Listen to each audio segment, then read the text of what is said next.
Hello, everyone. Welcome to another episode of the Blasphemy Bike.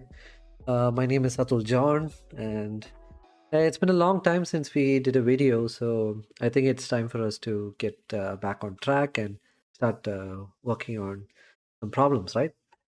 So, just a couple of things that are going on in my life. I recently took up a role with Cisco.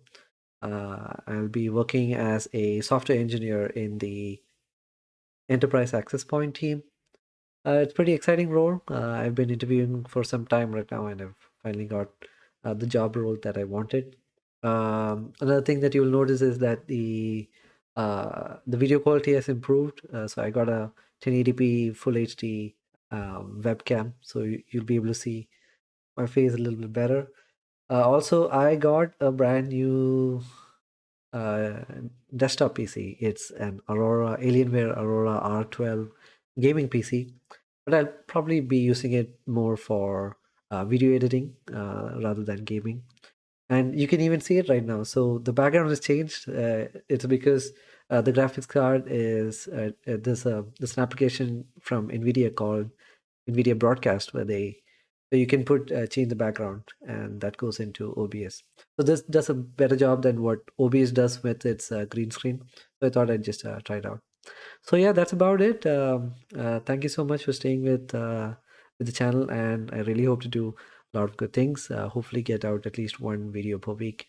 We'll focus mostly on the concepts of solving problems rather than just going into the code. But definitely, the code will be there for everyone to look at. Anyway, with that said, thanks for being here. Welcome back, and let's get started.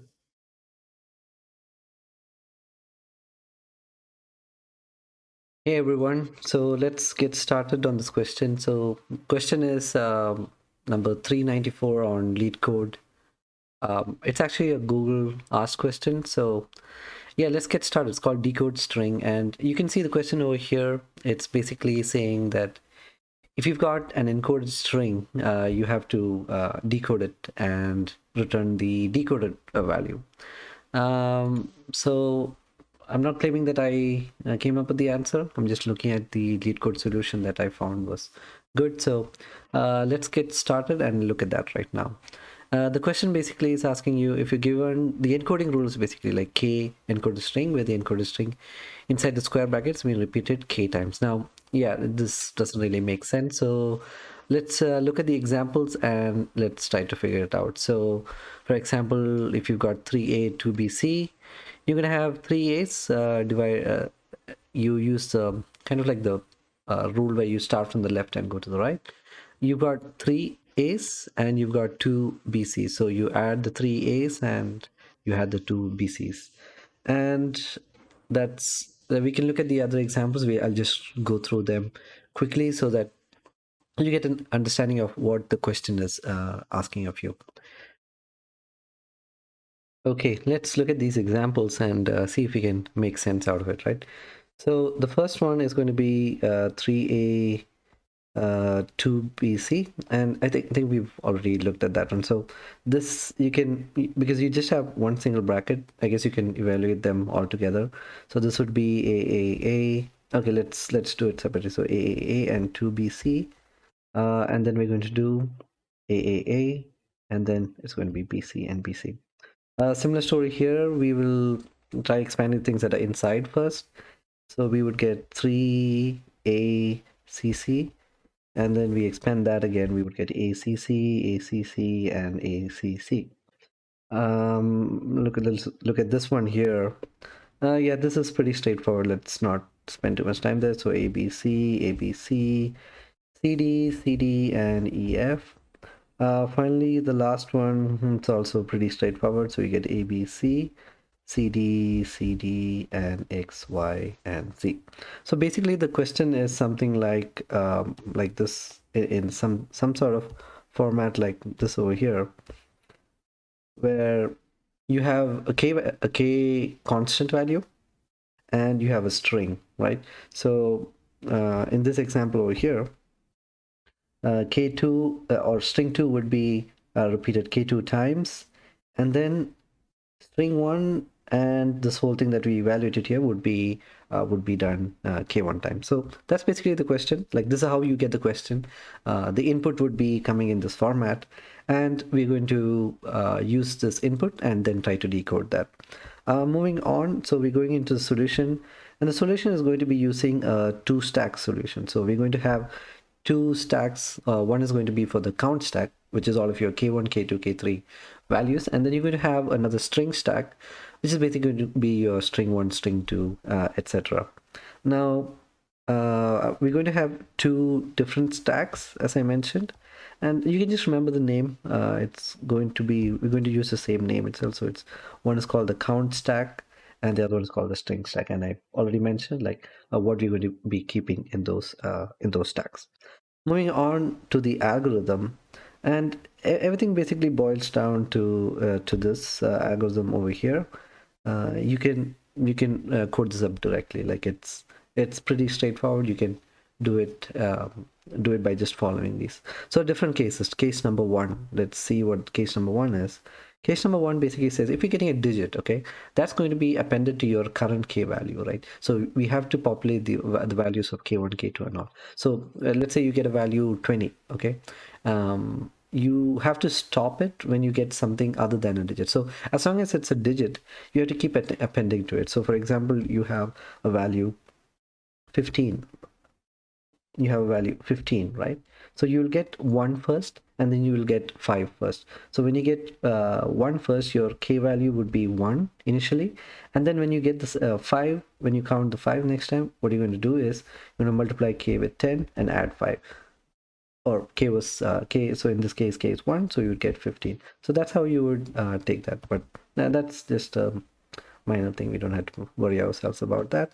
Case 2, if you're getting an actual digit, so that's going to be part of your string, right? Like, if you're getting a value ABC, that's going to be your string. So every time you get a string, you have to keep appending to your current string. So now this is something that I wanted to highlight a little bit. This current string guy, it's going to come up a couple of times, this current string guy.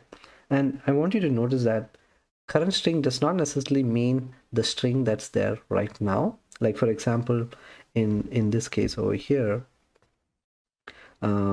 maybe you could say that ABC is the current string, but it could also be that your current string is, let's say, the evaluated part of this whole thing. Okay, this could also be your current string. Now, when you look at the code and go through the algorithm, you'll understand that has a significant importance. So it's not just that small part of the string. It can actually be an evaluated part of the string that's going into the current string. So yeah, you append that to the current string. We'll go into that. And the next one is if you're getting an open brace. Okay, open braces are the cases where you have to do um, uh, some computation, right? So far we've gotten either digit or a string, and then now finally we've gotten some opening braces. So we have to evaluate some part of that inside. And what we do is we take k and we push k into the stack. So we'll create two separate stacks, one which is an integer stack and another one which is a string stack, which will keep track of all of our strings right now. And we're going to push the k into that, and we'll also push the current string into the stack. Okay, and then we will also do one more thing, which is we're going to reset the values of k, because we've already computed the value of k so far. Like, for example, in our previous example, we saw 15, which is the value that was computed so far. So that whole thing, going to put it into the stack. Similar thing with the current string. So I told you, like, current string, it could not probably, it's not just an ABC. It can actually be an evaluated part of ABC. So you have to take care of that as well. Finally, the last case is basically the part where you get a close brace, and that's where you're going to do the bulk of the work, where you're decoding your actual value, actual string. Okay, now let's go into the decoding part a little bit. Now, decoding is where it starts to get fun, right? You're going to take all of your stuff and you're going to um, start popping stuff out of the stack. So you've been pushing some stuff into the stack. Now it's time to start using those values. Like so far, we've really been dealing with dealing with trying to get the values out of the stack. We've not looked at the part where we want to use those values that are in the stack. So that's what we're going to do. So that's why I have a happy smiling face over here, that we are actually going to do some work over here. So what we do is we are going to pop the kx, or the top k value, and the string that's the current string basically. So this is actually not just the string at the top. This would be your current string. Okay, so whatever is current right now, that's what you're going to multiply. So when you go into an example, that'll be understandable. Like you can understand what I mean by that. So basically, you take the current string you have, and then you multiply that how many other times that we have it in the stack.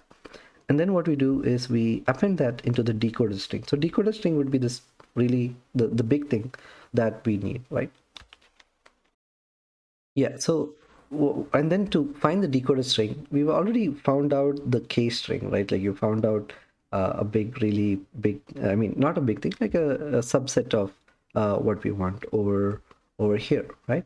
Now you use that and add that to the decoder string, okay? And when you go into the example, you will understand what decoder string is. So every time that you want to add the k dot string, uh, you will just add that to the decoder string. Okay, let's go into into the example so it's a little bit more clear. So right now what I have here is two stacks. So one stack is a count stack, which is an integer type stack, and I've got a string stack, which is obviously a string type of stack. And then I'm going to keep track of something called the decoded string. Okay, and k is just the current k value. So the current k value and the current string, those are the two things that I'm going to look at. Now uh, going back to our algorithm, you guys remember that depending on what value we get, we're going to do different things, right? So the first one that we're going to do is depending on the value that we get. So the first thing that we're getting is a 3, right? And that is going to go where? Right now it's going to stay in k. So k starts with 0 and current string starts with a null string, you can say, like an empty string. And when you get 3, you put 3 into there, into k. And then the first time that you're getting, what are you getting here now? You're getting let me take a different car. So we finished 3, and now we have this guy over here. What do we do with that guy? We're going to do something. We're going to push k into the count stack, and we're going to push the current string into the string stack. Okay, so right now when you look at the stack, it's going to look something like 3, and there's going to be a null over here. I mean, there's basically nothing there, right? That's how it's going to look right now. And then the next after we do that, we are going to reset our k and current string. So k would go back to 0 and current string would stay as null. Okay, that's how it will be at this point. Next we get a. So at a, what we're going to do, when you get a, you're going to append a to current string. So right now your current string would be a. Okay, and then next what do we get? You get a value 2. So we've extinguished a, and now we're going to extinguish 2. So when it comes to 2, we're going to multiply k 10 times. So that's 10 times 0 is 0, and then add 2. So currently the value of k is going to be 2 for us. Okay, moving on, you're going to get another left brace. So what are we going to do here? Here we're going to push k into the stack, so that's going to be 2 over there, and you're also going to push current string into the string stack, so you have that over there. And then as earlier, we're going to reset our current string and k, so k goes to 0 and your current string is going to go to null. Next, what do we get? You get b, right? When you get b, you're going to add that into your current string. Okay, so you're going to append it to this guy, and then what you're going to get is basically B. You're going to get B over there. Okay. After that, you're going to get another digit, another character over there, and that's going to get appended. So you get BC over there. Okay, now is the beautiful part, right? The decoding part is going to start happening. Let's see what happens over here. Okay, when you get a close brace, what we're going to do is we're going to take the current string. We're going to take the current string and we're going to start adding it to the decoded string. And now the way we do that is we're going to pop whatever element is there in the stack into the decoded string. So that our decoded string right now will be A, right? So I've painted that row there. So our decoded string, oh my god. So decoded string would have A right now, and then you would pop that value out of there. Nothing is there right now. And then what we're going to do is we're going to look at the value that's there in the stack of the count stack. So we get the value, we go and check and we see the value there. We see the value there is 2. So what do we do with this 2? So we have the decoded string and we have the current string.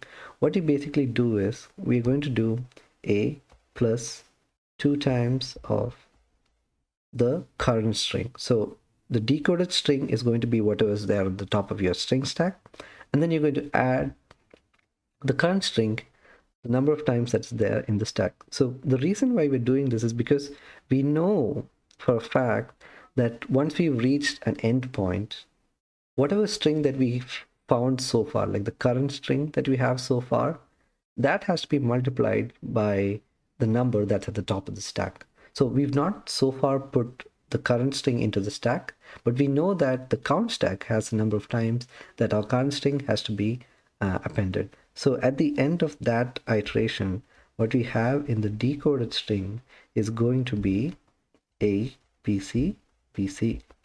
Okay, and then you can pop the count stack. We are all done with that. Now a very important thing that you have to remember. So remember I told you that current string not just contains the small subset of the string, it can also have the partially decoded string. So the last step of doing this decoding is going to be putting the decoded string into the current string. Okay, that's going to be the important last step that we have to do. So what happens there? I'm going to take A, B, C, B, C, B, C, B, C, and where are we going to put it? We're going to put it into the last into the current string. Okay, so now decoded string, decoded string is still there. It's fine. And finally, when we reach the last guy, the last closing brace, what are we going to do? We're going to follow the same process. What are we going to do?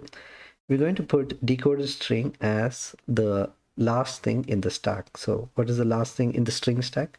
It's going to be a null string. So what do we put there? We put null there.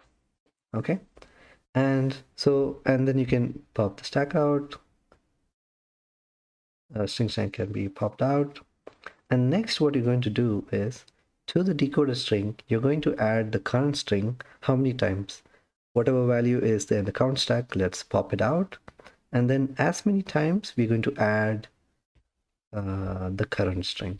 So let's what happens over there. So we're going to get basically 3 multiplied by A, B, C, B, C, and when you evaluate that, that's going to come up to A, B, C, A, B, C, B, C, A, B, C, B, C, sorry, A, B, C, B, C, A, B, C, B, C. So that's going to be your final string. And finally, there you are done with things. Like there's nothing else to process in that input string. So you just print out the what do you print out at the end actually? So once you're done with the decoded stack, you're actually going to put that back into the current string. Like that's the step that we followed last time. So we'll follow the same thing here, and we're going to put decoded string into the current string. At the end of the at the very end, we're going to return current string. That's basically it. Now we can take a look at the code to show you the part where we are creating the decoded string and the current string, like that kind of that part. It's just a little something that I wanted to look at. Let's quickly go and look at that. Okay, so here is the code, and this is the part where we are decoding the string, right? So we've received a closing brace, and then we're going to pop whatever is there in the string stack into the decoded string. Once you no, once you have the top, you can pop that out, and then you know that count stack.top will have the value that you want to repeat the decoded string by. So just have a small for loop to do that. Once you're done using the count stack.top value, you can just pop that out. Finally, the very important thing that you have to put it back into the current string, because the next iteration, that's going to be helpful, right? That's going to decide what string you're going to repeat. Okay, and then finally at the end, you're going to return that string. One more thing that I want to look at is the time complexity. So let's quickly go over that as well. So looking at the complexities, what we see is that assuming that you're given a string s that has a length n, so this n means both, it'll include everything, like the number. It can have digits, it can have letters, it can have parentheses, it can have everything. Okay. So for time complexity, we're going to use that n over there.